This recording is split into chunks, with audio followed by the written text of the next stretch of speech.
پیارے دوستو، knowledge to grow کے اسلامک نالج کے سیشن میں حضرت آدم علیہ السلام کے اس دنیا پر، اس زمین پر احوال کے حوالے سے دوسرا حصہ پیش خدمت ہے۔ ایک روز قابیل نے حابیل سے کہا کہ میں تجھ کو مار دوں گا، اس لیے کہ تمہارے بیٹے میرے بچوں سے کہیں گے کہ ہمارے بیٹے، ہمارے باپ کی قربانی تو قبول ہوئی لیکن تمہارے باپ کی قبول نہیں ہوئی۔ حابیل نے کہا، اے بھائی، اس میں میرا کیا قصور ہے؟ اللہ تبارک و تعالیٰ کی ذات حاکم ہے، عادل ہے۔ اچھا، اگر تو مجھے مارے گا تو میں تجھ کو نہیں ماروں گا، بلکہ میں اللہ تبارک و تعالیٰ کا حکم کی پیروی کروں گا، لیکن تمہاری روز محشر پکڑ ہوگی اور دوزخ تم پہ واجب ہوگی اور میں خلاصی پاؤں گا، نجات پا جاؤں گا۔ یہ بات سنتے ہی وہ اور بھی آگ بگولا ہوا اور اس کا جانی دشمن ہوا اور اس کی طاق میں رہنے لگا۔ ایک دن حضرت آدم علیہ السلام حج کے لیے گئے ہوئے تھے اور قضائے الہی سے ایسا ہوا کہ ایک روز قابیل نے حابیل کو بکری خانے میں دیکھا جہاں پہ وہ سویا کرتے تھے۔ قابیل اس کے پاس گیا اور اس کو مارنے کا تردد کرنے لگا، سوچنے لگا، لیکن اس کو کوئی طریقہ سمجھ میں نہیں آ رہا تھا کہ اسی دوران شیطان ایک شخص کی صورت میں آیا اور اس کے پاس ہاتھ میں ایک سانپ تھا۔ اس نے سانپ کے سر پہ پتھر مارا اور وہ سانپ مر گیا۔ اس کے بعد وہ دونوں غائب ہو گئے اور اس واقعے سے قابیل کو یہ پتہ چلا کہ یہ پتھر مارنے سے مارا جا سکتا ہے، تو اس نے بھی اسی طرح کیا، ایک پتھر اٹھایا اور حابیل کے سر پہ دے مارا اور اس سے حضرت حابیل علیہ السلام کا انتقال ہو گیا۔ پھر اس کے بعد وہ پریشان ہوا کہ ان کی لاش کو کیا کرے اور کندھے پہ لے کر ارد گرد پھرنے لگا۔ اسے ڈر تھا کہ اگر اس کی لاش یہاں پڑی رہی تو لوگ اس کو پکڑ لیں گے اور وہ حابیل کو مجرم ٹھہرائیں گے اور نتیجتاً کوئی کڑی سزا دیں گے۔ تو پھر وہ ان کو کندھے پہ لے کر ادھر ادھر پھرنے لگا اور پھرنے کے دوران جہاں پر بھی ان کا خون گرتا تھا تو وہ زمین شور زدہ ہو جاتی تھی، یعنی کہ سالٹ افیکٹڈ ہو جاتی تھی، جہاں پہ اب کھیتی باڑی کرنا بہت مشکل ہے۔ جب اس کو سمجھ نہیں آیا رہی تھی کہ وہ ان کی لاش کا کیا کرے تو اسی دوران دو کوے ان کے سامنے آئے اور اس واقعے کا ذکر قرآن پاک میں بھی واضح طور پہ موجود ہے۔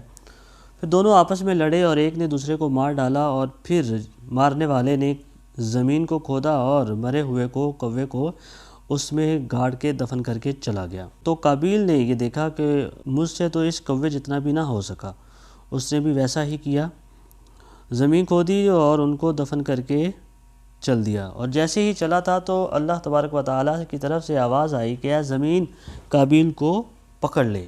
تو تب حکم الہی سے زمین نے اس کو رانوں تک داب لیا، پکڑ لیا۔ پھر قابیل نے آسمان کی طرف منہ کیا اور کہا کہ خدایا، ابلیس بھی تو تیری بارگاہ میں مردود ہے، اس کو بھی زمین داب لیتی۔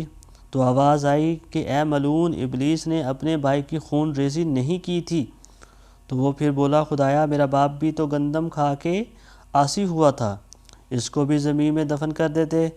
پھر جناب باری تعالیٰ سے آواز آئی کہ اس پر عتاب ہوا، اے مردود، تیرے باپ نے قطع صلہ رحمی کب کیا تھا، جیسا کہ تم نے صلہ رحمی کی قطع ہو گئے۔ پھر قابیل کو سینے تک زمین نے دبا لیا۔ پھر اس نے کہا کہ یا رب، قسم ہے تیری کہ میں نے اپنے باپ سے سنا ہے کہ میری توبہ اس کلمہ کی برکت سے ہوئی جو میں نے عرش پر لکھا دیکھا، اور وہ کلمہ تھا لا الہ الا اللہ محمد الرسول اللہ۔ اس کلمہ کی برکت سے میرے گناہ بخش دے۔ پھر ندا آئی کہ اے زمین، اس کو چھوڑ دے۔ تب زمین نے اس کو چھوڑ دیا۔ اس کے بعد اللہ تعالیٰ نے ایک فرشتے کو سوار کی صورت میں قابیل کے پاس بھیجا۔ اس نے اس کو نیزے سے مارا۔ پھر اللہ تعالیٰ سبحانہ و تعالیٰ نے اس کو زندہ کیا، پھر مارا، پھر زندہ کیا، اور اس طرح اس کا حال روز قیامت تک رہے گا۔ جب مکہ سے حضرت آدم علیہ السلام حج کے بعد واپس تشریف لائے تو حضرت حابیل کی بہت تلاش کی مگر کہیں نہ ملے۔ لوگوں سے بھی پوچھا لیکن کسی کو معلوم نہ تھا۔ لوگوں نے جواب دیا کہ بہت روز ہوئے نہیں دیکھا ان کو۔ پھر آخرکار حضرت آدم علیہ السلام نے ان کے لیے کھانا پینا سونا سب ترک کر دیا، چھوڑ دیا، اور شب و روز ان کے غم و فکر میں رہتے تھے کہ ایک روز خواب میں کیا دیکھتے ہیں کہ حابیل پکارتے ہیں کہ اے باپ، اے باپ۔ حضرت آدم علیہ السلام نیند سے چونک کر بیدار ہوئے اور زار زار رونے لگے، اور اسی وقت حضرت جبرائیل علیہ السلام تشریف لائے اور جبرائیل علیہ السلام سے آپ کہنے لگے کہ ہم اس کی قبر دیکھنا چاہتے ہیں، قابیل سے ہم بیزار ہیں۔ حضرت جبرائیل علیہ السلام نے کہا کہ گریہ زاری مت کریں، اللہ تعالیٰ بھی اس سے بیزار ہے۔ تب حضرت جبرائیل علیہ السلام ان کو قبر پر لے گئے۔ حضرت آدم علیہ السلام نے دیکھا اور بولے، اگر قابیل حابیل کو مارتا تو خون اس کا یہاں گرتا۔ حضرت جبرائیل علیہ السلام نے فرمایا کہ اس کا لہو خون زمین نے چوس لیا ہے، کھینچ لیا ہے۔ تب حضرت آدم علیہ السلام نے کہا کہ لعنت خدا کی ہو اس زمین پر جو میرے بیٹے کا خون پی گئی۔ تب زمین نے اس کا خون اگل دیا۔ حضرت آدم علیہ السلام اور حضرت حوا نے اس کی قبر کو کھود کر اسے نکالا تو دیکھا کہ اس کا مغز نکلا ہوا تھا، یعنی سر پھٹا تھا، اور چونکہ پتھر سر پہ مارا تھا تو وہ بری طرح خون آلود تھا۔ تو یہ حال دیکھ کر اور بھی بہت سارا روئے، اور ان کے رونے سے آسمان کے فرشتے بھی روئے، اور آخر کار حضرت آدم علیہ السلام حابیل کی لاش کو تابوت میں بند کر کے اپنے مکان میں لے گئے۔ حضرت ابن عباس رضی اللہ تعالیٰ عنہ روایت کرتے ہیں کہ حضرت آدم علیہ السلام نے 40 روز تک اس تابوت کو اپنے پاس رکھا اور تمام جہان میں دنیا میں گھماتے تھے، لے کے جاتے تھے، اور جہاں جہاں جاتے تھے تو یہ ظلم کا یہ منظر دیکھ کر تمام لوگ اور چرند پرند بھی گریہ زاری کرتے تھے، اور حتیٰ کہ وہ انسانوں سے دور بھاگتے تھے کہ یہ کتنے ظالم اور بے وفا ہیں کہ اپنے بھائی کو مار ڈالتے ہیں۔ اس کے بعد حضرت آدم علیہ السلام نے حابیل کو اپنے مکان پر لا کر دفن کیا، اور اس وقت ان کے جو 120 بیٹے تھے، اور اس وقت تک حضرت حابیل علیہ السلام کے سوا اور کوئی نہیں مرا تھا، تب تمام کے تمام بیٹے اپنے باپ کے پاس موجود تھے۔ بس اس کے بہت عرصہ بعد پھر ایک دفعہ حضرت آدم علیہ السلام بیمار ہوئے اور اپنے بیٹوں کو کہا کہ میرے لیے کھانے کے لیے کچھ میوے لاؤ۔ سب بیٹے میوے لینے کے لیے چلے گئے، مگر حضرت سیس علیہ السلام تیمارداری میں حاضر رہے۔ جب ان لوگوں نے آنے میں تاخیر کی تو حضرت سیس علیہ السلام کو حضرت آدم علیہ السلام نے فرمایا کہ تو اس پہاڑ میں جا کر دعا مانگ تو اللہ تعالیٰ تیری دعا کی برکت سے میرے لیے میوے بھیجے گا۔ حضرت سیس علیہ السلام نے فرمایا کہ آپ میرے والد بزرگ ہیں، تو آپ کے دعا مانگنے سے حق تعالیٰ اپنے رحم و کرم سے بے شک ضرور میوے بھیجے گا، اور اللہ تعالیٰ آپ کی دعا قبول فرمائے گا۔ حضرت آدم علیہ السلام نے فرمایا کہ میں خدا کی درگاہ میں شرمندہ ہوں گندم خوری کے باعث، لیکن تم پاک صاف ہو۔